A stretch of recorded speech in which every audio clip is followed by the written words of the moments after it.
アンリアルロビーでも安定して勝てる戦い方を身につけたいなら、この動画は必見です。今回はプロレベルのプレイに直結する設定メカニクス、立ち回りの考え方を徹底的に解説します。まさしく実践すれば確実にレベルが一段上がります。早速始めましょう。設定について、まず土台となる設定から見直していきましょう。絶対にやっておくべきことが2つあります。シンプル編集をオフにすることです。これをオンにしたままプレイしていると、自分の操作に対するコントロール権を一部ゲーム側に渡してしまっている状態になります。シンプル編集は致命的で上達の天井が低く設定されてしまい、高レベルな戦闘で求められるメカニクスが安定して出せなくなります。確定操作も同様に問題があります。戦闘中に意図する編集を出そうとすると視点を相手から目を離す位置に置かなくてはいけないため、その一瞬の遅れが命取りになります。手動で確定する仕組みにしておくことで、今どの編集をすべきかを落ち着いて判断できるようになります。戦いながら選択肢を考える余裕が生まれるのは大きな差です。次に編集の自動確定についてです。これは頻繁に質問を受けるテーマなので、丁寧に説明します。多くのプロがこの設定をオフにする理由は、ピークを作る動作の中にあります。編集を完成させる前に、先にクロスヘアを敵に向けておける点が大きいです。遮蔽物の後ろに身を置きながら自分のタイミングで編集を確定できる。これによってピーク時のクロスヘア配置が安定します。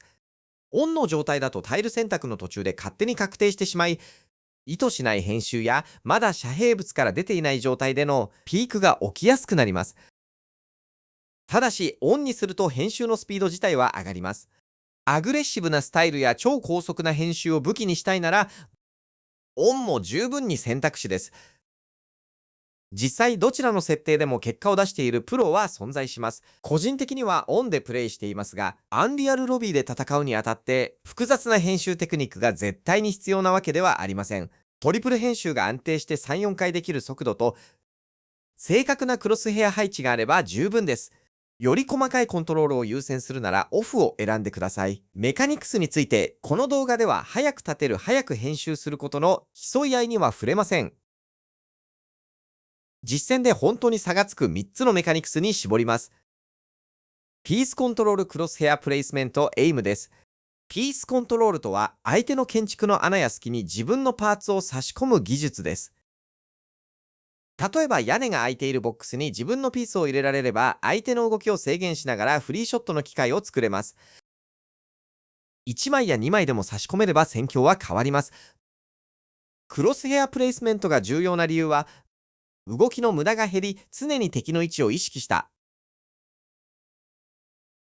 ポジショニングができるようになるからです。プロがエイムミスをしにくいのは技術だけの話ではなく、良いクロスヘア配置によって周囲の状況を把握し、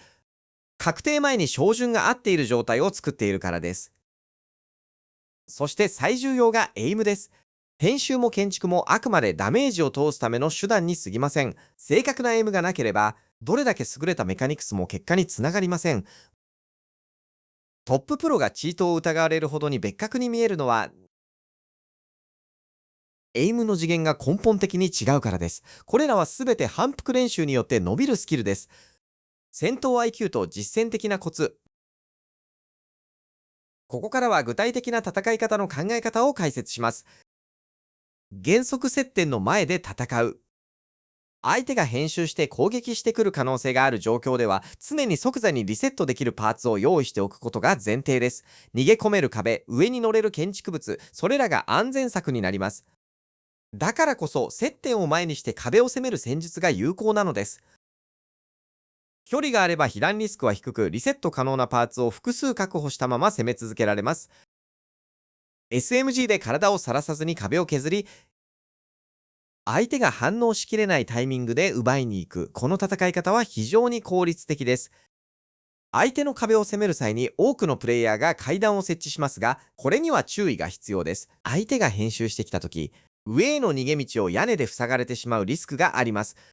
壁に張り付く時に足元に置くべき最適なパーツは屋根です。自分で編集できるので、階段や屋根でトラップされる心配がなくなります。なお、この原則は体力の有利不利によって適用の度合いが変わります。自分が大きく有利な状況なら、迷わずボックスに入って仕留めに行くべきです。逆に不利な状況ほどこの原則はより厳格に守るべきで、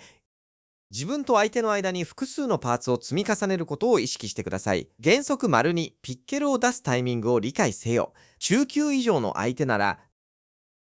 ピッケルを振り始めた瞬間に編集して打ってきます。壁に降り立つその瞬間に仕掛けてくることすらあります。これを避けるためのルールが一つあります。壁を攻めるときは常にショットガンを構えておくことです。ピッケルを一振りしてすぐにショットガンへ切り替える。ピッケルベイトを基本にしましょう。相手が編集してこない場合は、SMG で削ってから叩く流れが理想ですが、張り付いているなら数回叩いて奪いに行きます。重要なのは相手がいつ編集してきても、